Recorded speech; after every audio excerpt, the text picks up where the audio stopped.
Dhanik Bharat educational institutions inter IIT JEE NEET admission open. కొడుకు భగీరథ్ వివాదం తర్వాత బండి సంజయ్ను కేంద్ర కేబినెట్ నుంచి తప్పించేలా అధిష్టానం భావిస్తోందనే వార్తల నేపథ్యంలో ఒక సరికొత్త సమాచారం ఢిల్లీ నుంచి అందుతోంది. బండిని పక్కన పెట్టడం కోసమే కేంద్ర కేబినెట్ నుంచి అతన్ని తప్పించటం లేదని, బండికి రాష్ట్ర బాధ్యతలను అప్పగించేందుకు తప్పించబోతున్నారని ఇట్స్ యూటీవీకి ఎక్స్క్లూజివ్గా తెలిసింది.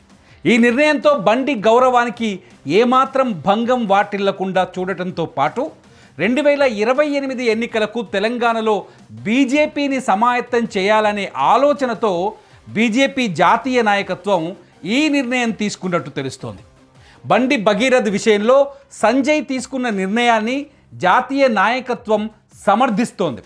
తన కొడుకు తప్పు చేస్తే నేనే పోలీసులకు అప్పజెప్పుతానన్న బండి తన మాటను నిలబెట్టుకున్నాడని భావిస్తున్నట్టు తెలుస్తోంది. కొడుకు చేసిన తప్పుతో సంజయ్కు ఏమాత్రం సంబంధం లేదని విశ్వసించినట్టు సమాచారం. కేంద్ర హోంశాఖ సహాయ మంత్రిగా ఉన్నప్పటికీ కూడా కొడుకు కోసం బండి ఎక్కడా తన అధికారాన్ని దుర్వినియోగం చేయలేదని భావించిన నేపథ్యంలోనే జాతీయ నాయకత్వం ఈ నిర్ణయం తీసుకుంటున్నట్టుగా సమాచారం ఉంది. బండి తన కొడుకు విషయంలో న్యాయపరమైన అవకాశాలపై ప్రయత్నాలు చేయటం ఏమాత్రం తప్పు కాదని కొందరు జాతీయ నాయకులు మాట్లాడుతున్నారు. దీంతో బండికి పార్టీలో డిమోషన్ ఏమీ లేదు, కేబినెట్ నుంచి తప్పించిన ప్రమోషనే వస్తుందని స్పష్టంగా తెలుస్తోంది. బండి భగీరథ్ వివాదం తలెత్తక ముందే బీజేపీ అధినాయకత్వం సంజయ్ విషయంలో నిర్ణయం తీసుకుందని మరికొందరు చెబుతున్నారు. 5 రాష్ట్రాల ఎన్నికల తర్వాత కేంద్ర కేబినెట్లో మార్పులు ఉండబోతున్నాయని, 2027లో అసెంబ్లీ ఎన్నికలు జరగబోయే రాష్ట్రాలకు కేబినెట్లో అధిక ప్రాధాన్యత ఉంటుందనే చర్చ ఉంది. అంతేకాదు 2028లో తెలంగాణలో అధికారంలోకి రావాలని ఆలోచిస్తున్న అధినాయకత్వం ఆపరేషన్ తెలంగాణ అనే మిషన్ను కూడా తీసుకున్నట్టు చర్చ జరిగింది. అయితే తెలంగాణ ఆపరేషన్ను సక్సెస్ చేయాలి అంటే బండి సంజయ్కే మళ్ళీ రాష్ట్ర పార్టీ బాధ్యతలు అప్పజెప్పాలని డిసైడ్ అయింది. నిజానికి ప్రధాని పర్యటనలో బండికి కావాల్సినంత ఎలివేషన్ కూడా ఇవ్వాలని అనుకున్న తరుణంలో కొడుకు వ్యవహారంలో దుమారం చెలరేగటం, జాతీయ స్థాయిలో భగీరథ్ అంశం వివాదాస్పదం కావడంతో పరిస్థితులన్నీ తారుమారయ్యాయి. అయితే కొడుకు వ్యవహారంలో తీసుకున్న నిర్ణయం, ఆ తర్వాత కొడుకును చట్టానికి అప్పగించడం వంటి పరిణామాలు అధిష్టానం పాజిటివ్గా తీసుకున్నట్టుగా తెలుస్తోంది. తప్పు కొడుకు చేస్తే శిక్ష తండ్రికి విధించాల్సిన అవసరం లేదని భావించిన బీజేపీ అధిష్టానం బండికి తెలంగాణ పార్టీ అధ్యక్ష బాధ్యతల్ని అప్పజెప్పాలనే నిర్ణయానికి వచ్చినట్టుగా ఇట్స్ టీవీ దగ్గర ఎక్స్క్లూజివ్ సమాచారం ఉంది. బండి నాయకత్వం పైన జాతీయ నాయకత్వానికి పూర్తి విశ్వాసం ఉందని కొందరు బీజేపీ నేతలు చెబుతున్నారు. 2020లో పార్టీ బాధ్యతల్ని అప్పజెప్పినప్పుడు తెలంగాణలో బీజేపీ ఉవ్వెత్తున ఎగిసిపడిందని చెబుతున్నారు. ప్రజా సంగ్రామ యాత్రతో ప్రజల్లోకి బలంగా వెళ్ళటం, ప్రజా సమస్యలను నేరుగా అడిగి తెలుసుకోవటం, గ్రామ గ్రామానికి పార్టీని చేర్చటం వంటి పరిణామాలు అధిష్టానానికి బాగా గుర్తుకున్నాయని చెబుతున్నారు. బండి అధ్యక్ష బాధ్యతలు తీసుకునే నాటికి తెలంగాణలో బీజేపీకి ఒకే ఒక్క సీటు ఉంది. కానీ ఆ తర్వాత వచ్చిన 2 ఉప ఎన్నికల్లో విజయం సాధించడానికి కారణం బండి సంజయ్ నాయకత్వ విధానాలే అని అధిష్టానం విశ్వసిస్తోంది.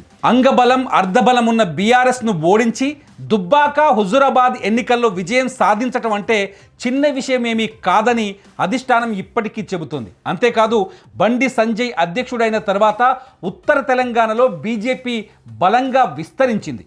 బీఆర్ఎస్కు కంచుకోటగా ఉన్న కరీంనగర్లో కాషాయపు జెండాను ఎగరవేశాడు బండి సంజయ్. ఆదిలాబాద్, నిజామాబాద్, మెదక్, కరీంనగర్ జిల్లాల్లో బీజేపీని గ్రామ గ్రామానికి విస్తరించడం, ముఖ్యంగా యువతను ఆకట్టుకోవడంలో బండి సంజయ్ సక్సెస్ అయ్యారు. అంతేకాదు 2025లో జరిగిన ఎమ్మెల్సీ ఎన్నికల్లో కూడా బీజేపీ 2 సీట్లను గెలుచుకోవటం వెనుక బండి సంజయ్ పాత్రనే కీలకమని అధిష్టానం విశ్వసిస్తోంది. కేంద్ర మంత్రిగా బాధ్యతలు స్వీకరించినప్పటికీ కరీంనగర్, మెదక్, ఆదిలాబాద్, నిజామాబాద్ పట్టభద్రుల నియోజకవర్గం, ఇవే నియోజకవర్గం నుంచి ఉపాధ్యాయుల నియోజకవర్గం నుంచి 2 విజయాలను బీజేపీ సొంతం చేసుకుంది. అభ్యర్థుల ఎంపిక నుంచి యువతను చైతన్యపరచడం, ప్రచారంలో దూసుకుపోవటం వంటి అంశాల్లో బండి పాత్రనే కీలకమైనదనే చర్చ ఉంది.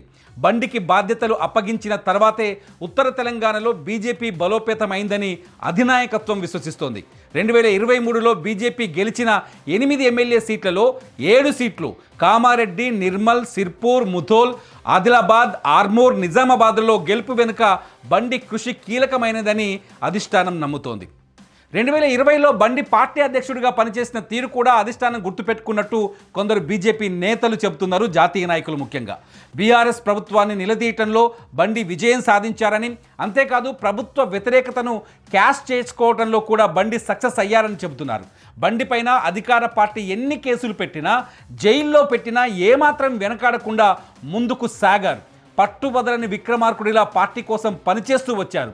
పార్టీకి విధేయుడిగా ఉండటం, మోదీ నాయకత్వాన్ని ప్రజల్లోకి తీసుకువెళ్లడంలో బండి ఎప్పుడూ విజయం సాధిస్తూనే వచ్చారని, ఈ నేపథ్యంలో 2028 ఎన్నికల బాధ్యతల్ని కూడా బండి సంజయ్కే అప్పజెప్పాలని అధినాయకత్వం ఆలోచిస్తున్నట్టుగా తెలుస్తోంది. బండిని కేబినెట్లోంచి తప్పించడాన్ని తన కొడుకు విషయంలో శిక్షించే విధంగా కాకుండా మరింత సముచితమైన స్థానంతో గౌరవంగా ఉండేలా చూడాలని పార్టీ అధిష్టానం ఆలోచిస్తున్నట్టు సమాచారం. కొడుకు విషయంలో బండి వ్యక్తిగతంగా చాలా నష్టపోయినప్పటికీ అధికార దుర్వినియోగానికి పాల్పడలేదని అధిష్టానం బలంగా విశ్వసిస్తోంది. సో తెలంగాణ అధ్యక్ష బాధ్యతల్ని అప్పజెప్పటం ద్వారా బండి ప్రాధాన్యతను పెంచినట్టే అవుతుంది తప్ప తగ్గించినట్టు కాదని అర్థమవుతోంది. మరి మీరేమనుకుంటున్నారు? బండి సంజయ్ విషయంలో అధిష్టానం తీసుకోబోయే నిర్ణయం సరైనదేనా? మీ అభిప్రాయాన్ని ఈ వీడియో కింద కామెంట్ చేయండి. చూస్తూనే ఉండండి ఇలాంటి పొలిటికల్ ఎక్స్క్లూజివ్ న్యూస్ కోసం. It's UTV. నా పేరు తిరుమల్.